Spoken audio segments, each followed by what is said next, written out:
يا أيها الذين آمنوا اركعوا واسجدوا واعبدوا ربكم وافعلوا الخير لعلكم تفلحون. Assalamu alaikum mes sœurs, j'espère que vous allez bien en regardant cette nouvelle vidéo. On se retrouve aujourd'hui mes sœurs pour un nouveau sujet dont vous étiez très nombreuses à me le demander et notamment sur le sondage que j'ai fait sur Instagram. Et le sujet d'aujourd'hui mes sœurs porte sur la femme et les menstrues durant le mois du Ramadan et qui par conséquent en rapport avec le jeûne. Nous allons voir mes sœurs dans un premier temps quels sont les actes d'adoration illicites durant les menstrues, c'est-à-dire tous les actes d'adoration que la femme en état de menstrue n'a pas le droit de faire. En deuxième partie mes sœurs, nous allons voir justement comment se purifier de l'état de menstrue, comment faire sa purification rituelle que l'on appelle les grandes ablutions, autrement dit al-ghusl. Et également mes sœurs, nous allons voir quelles sont les prières à rattraper lorsqu'on se purifie de ses menstrues. Et en dernière partie mes sœurs, nous allons voir quelles sont les choses que la femme pourra faire en état de menstrue, c'est-à-dire pendant sa période. Et nous allons terminer mes sœurs par quelques annulatifs qui sortent par les deux voies naturelles qui concernent justement donc les menstrues, le mani, le madi, etc. Donc comme d'habitude mes sœurs, restez bien attentives du début jusqu'à la fin de la vidéo pour mieux comprendre et ainsi assimiler toutes les réponses à vos questions. Cette vidéo reste tout de même très importante mes sœurs car elle nous concerne toutes et ceci dès l'âge de la puberté. Restez bien concentrés mes sœurs car nous allons commencer bi'idnillah, mais avant cela nous allons prier sur le prophète sallallahu alayhi wa sallam. اللهم صل على محمد وعلى آل محمد كما صليت على إبراهيم وعلى آل إبراهيم وبارك على محمد وعلى آل محمد كما باركت على إبراهيم وعلى آل إبراهيم في العالمين إنك حميد مجيد. La menstruation ou bien les menstrues ou même les règles sont des termes qui sont utilisés pour désigner donc un écoulement sanguin périodique et mensuel chez la jeune fille à partir de l'âge de la puberté. Cet écoulement sanguin accompagne la jeune fille généralement de la puberté jusqu'à la ménopause. C'est un écoulement périodique qui est totalement naturel et qui a donc un sens. C'est un cycle qui est très important dans la vie de la femme car il lui permet d'une part d'avoir des enfants et d'ovuler par ce fait. Si l'idée d'enfanter n'aboutit pas, donc les règles vont permettre l'évacuation de l'ovule non fécondé.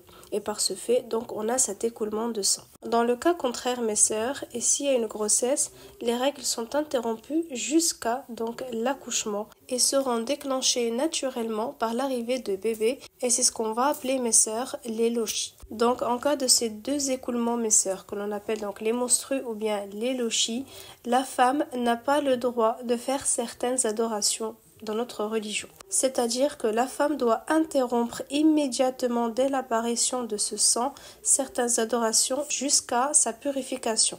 Et la première adoration que la femme doit arrêter immédiatement dès lors qu'elle voit ses menstrues est la prière obligatoire et surérogatoire. Donc il est très important de le préciser et d'insister dessus mes sœurs car malheureusement il y a beaucoup de sœurs qui sont dans l'ignorance de cela.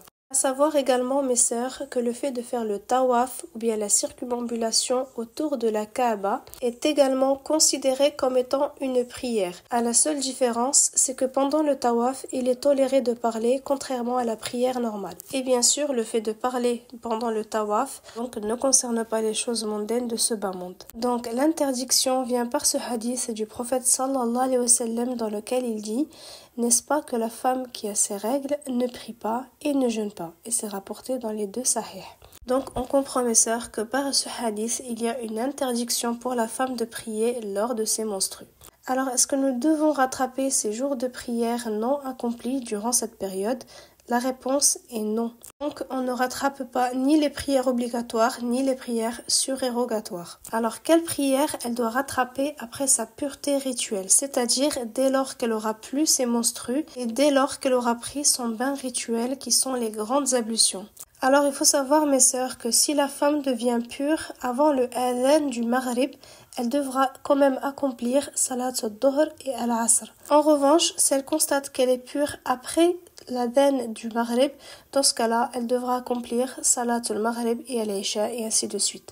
Autre chose également, si elle constate sa pureté avant al-Fajr, c'est-à-dire avant le adhan de la première prière, dans ce cas, elle accomplira quand même Salat al-Maghrib et al-Isha pour les rattraper avant la prière du matin. Dans le cas contraire, et que la femme devient pure juste après al-adhan al-Fajr, dans ce cas-là, elle n'a pas à rattraper al-Maghrib et al-Isha et elle pourra entamer directement Salat al-Fajr, autrement dit as-Subh qui est la prière du matin.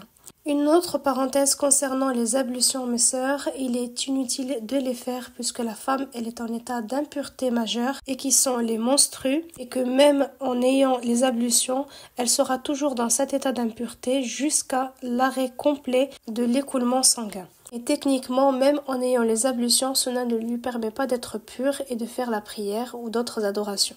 Deuxième adoration que la femme n'a pas le droit de faire pendant ses menstrues, et c'est le jeûne. Il est interdit, strictement interdit à la femme de jeûner pendant sa période de menstrues. Comme nous avons cité précédemment dans le hadith du prophète sallallahu alayhi wa sallam que la femme en état de menstrues, il lui est interdit de jeûner et aussi d'accomplir la prière. Donc mes sœurs, le jeûne devient interdit pour la femme en état de menstrues, ceci dès lors qu'elle voit la première apparition de l'écoulement sanguin. Donc elle ne jeûnera pas le jeûne obligatoire, c'est-à-dire pendant le ramadan, et ni le jeûne surérogatoire que nous pouvons faire durant toute l'année, notamment les lundis, les jeudis, etc.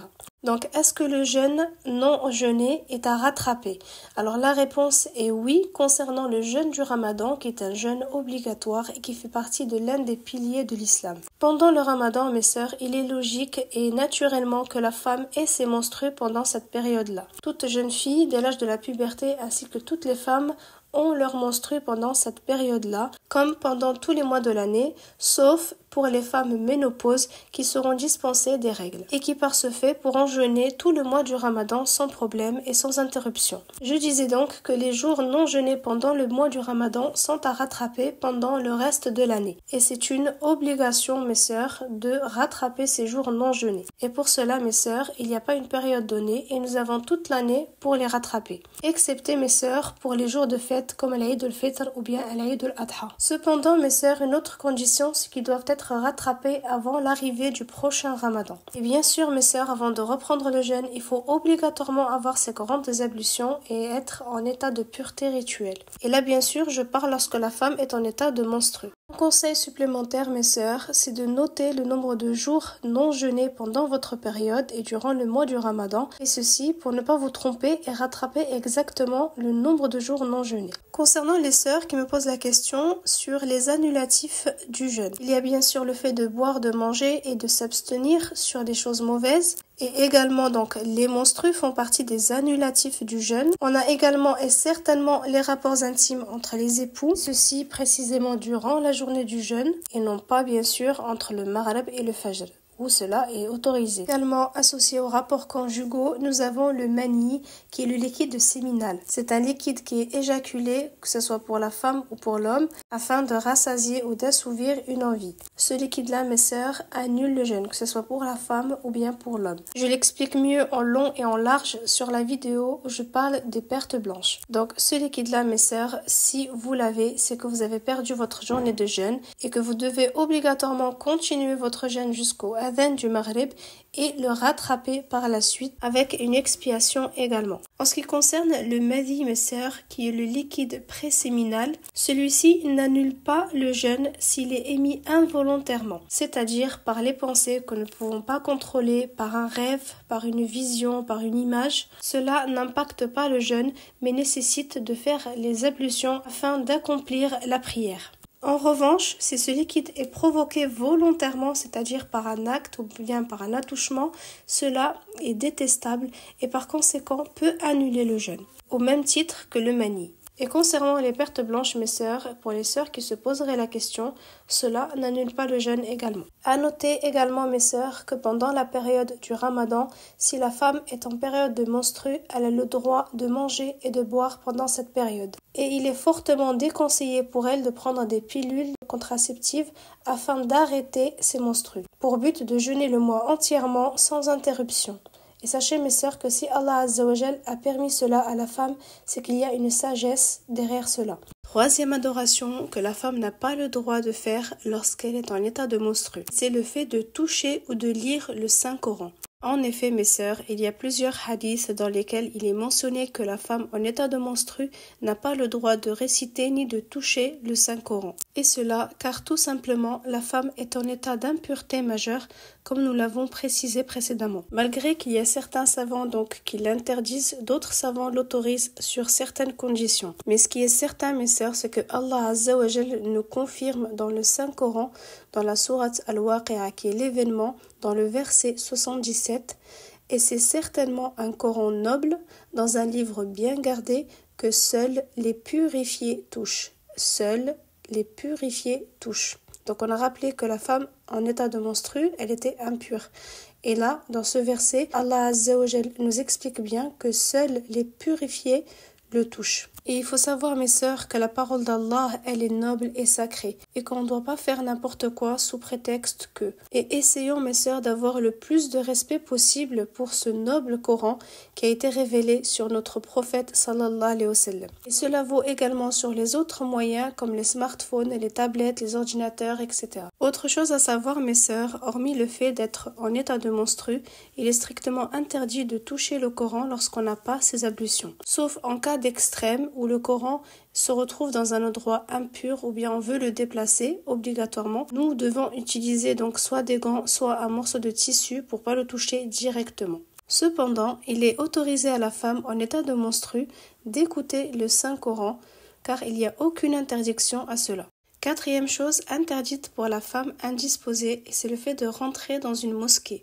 En effet, le prophète sallallahu alayhi wa sallam a dit à ce sujet: je n'autorise pas la fréquentation de la mosquée à la femme qui voit ses règles, ni à l'homme en état de janaba. Car il faut savoir, mes sœurs, que la mosquée est un lieu sacré d'Allah, c'est sa maison sur terre, et il faut savoir respecter cela. On comprend à travers ce hadith, mes sœurs, l'importance de respecter la mosquée et qu'il faut prendre en considération son état d'impureté, que ce soit pour l'homme ou pour la femme. Cependant, il n'y a aucune interdiction pour la femme ou pour l'homme de rester sur l'esplanade s'ils sont en état d'impureté majeure. Donc c'est une partie qui est externe à la mosquée et c'est toléré d'y rester pour écouter soit une conférence ou bien un sermon. C'est une occasion pour rappeler à toutes les sœurs que le meilleur endroit que le prophète sallallahu alayhi wa sallam nous recommande et qui est meilleur pour nous pour faire la prière, c'est certainement la maison. Cinquième chose interdite pour la femme pendant sa période de menstru, et c'est le divorce. En effet, Allah Azza wa Jal dit à ce sujet dans Surat At-Talaq, qui est le divorce: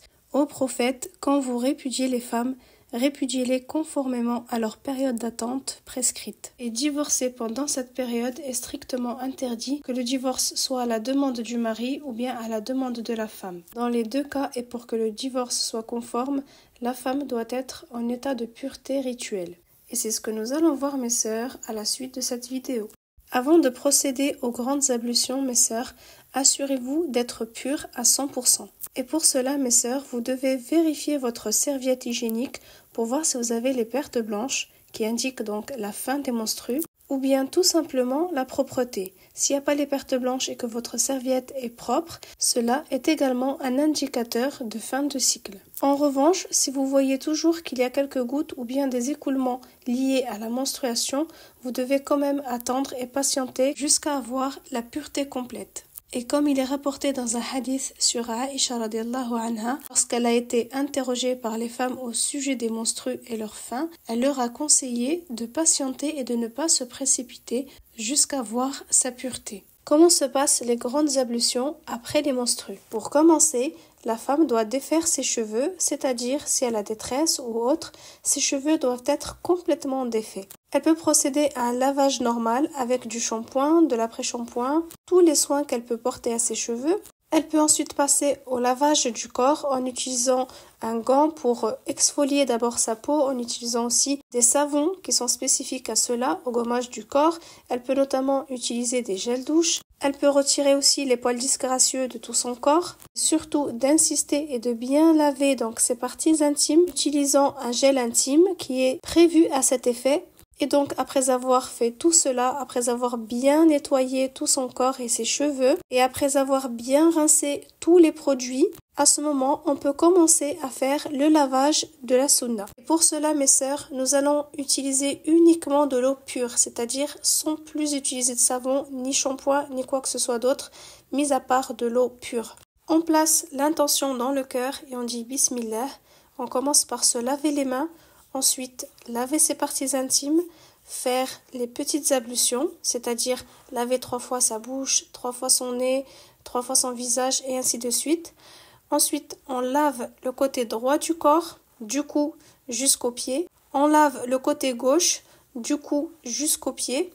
Et on n'oublie pas les endroits cachés comme le nombril, les côtes, entre les orteils lorsqu'on se lave les pieds. Pour les pieds, mes sœurs, peu importe si vous les faites au moment des petites ablutions ou bien à la fin, c'est la même chose. Et on termine par les attestations de foi qui sont Ashhadu an la ilaha illallah wa ashhadu anna Muhammadan Rasulallah. Et je termine avec l'invocation suivante Allahumma j'alni minat tawabina wa j'alni minal mutatahhirin. Et ainsi, mes sœurs, vos grandes ablutions sont terminées et vous êtes en état de pureté rituelle. Et par ce fait, mes sœurs, vous pouvez reprendre sans problème vos adorations telles que la prière, le jeûne, etc. Et si nous sommes en période de Ramadan, comme c'est le cas actuellement, mes sœurs, n'oubliez pas de renouveler votre intention de jeûner et de reprendre le jeûne du Ramadan. À noter également, mes sœurs, si la femme devient pure avant le adhan du Fajr, elle doit renouveler son intention de jeûner, même si elle retarde donc ses grandes ablutions. Elle pourra également prendre une douche en accéléré, c'est-à-dire en se lavant les parties intimes avec un gel intime et ensuite faire son ghusl, c'est-à-dire ses grandes ablutions, rapidement, comme on a décrit précédemment, sans vraiment passer par le shampoing, les gels douche, etc. et perdre du temps et ainsi rater sa prière en la faisant sortir de son temps. À ne pas oublier également, mes sœurs, de bien défaire ses cheveux afin qu'ils prennent bien l'eau car c'est très important de bien les laver pour le lavage des menstrues. Concernant les sœurs en état de janaba et qui ne se sont pas réveillées pour la prière du matin, donc qui l'ont raté, mais par conséquent qui doivent jeûner car c'est le ramadan, sachez mes sœurs que votre jeûne est valide mais que vous devez forcément faire vos grandes ablutions afin de reprendre vos prières. Et voilà mes sœurs, après avoir fait les grandes ablutions, vous pouvez dorénavant reprendre votre activité spirituelle telle que la prière, la lecture du Coran, rentrer dans une mosquée, etc. Nous allons passer mes sœurs aux adorations que la femme en état de menstru pourra faire. Et la première adoration, ce sont les évocations du matin et du soir, que l'on appelle également le dhikr. Elle peut également faire le tasbih, qui sont les 33 fois Subhanallah, Alhamdulillah, Allahu Akbar. Faire également le istighfar en disant Rabbi ighfirli, Allahumma ighfirli, toutes les formules de l'istighfar. Elle peut également écouter le Coran, notamment pour l'apprendre avec l'écoute. Elle peut également faire des invocations et elle pourra également réciter quelques versets du Coran qui font partie justement des adhkar, comme le verset du trône ou bien les 2 protectrices. Elle pourra continuer à enseigner la science religieuse ou bien à écouter des rappels à la maison sur Internet par exemple. Et même en état de menstru, elle pourra quand même visiter les tombes. Sauf dans certains pays, comme par exemple l'Arabie Saoudite, qui interdit à la femme de visiter les tombes, puisque ce pays il est issu de l'école hanbalite. Et voilà mes sœurs, on arrive à la fin de cette vidéo. J'espère qu'elle vous aura plu, qu'elle vous aura apporté davantage de connaissances. N'hésitez pas à me laisser en commentaire ce que vous en avez pensé et si vous avez d'autres suggestions également. Concernant les dhikr ou bien les évocations et les invocations, je vais essayer de vous en poster sur mes stories Instagram en attendant de faire une vidéo complète, Inch'Allah. Et d'ici là, portez-vous bien mes sœurs, prenez soin de vous, qu'Allah vous bénisse, qu'Allah vous récompense. Barakallahu fikum mes sœurs et bon Ramadan à toutes et à tous.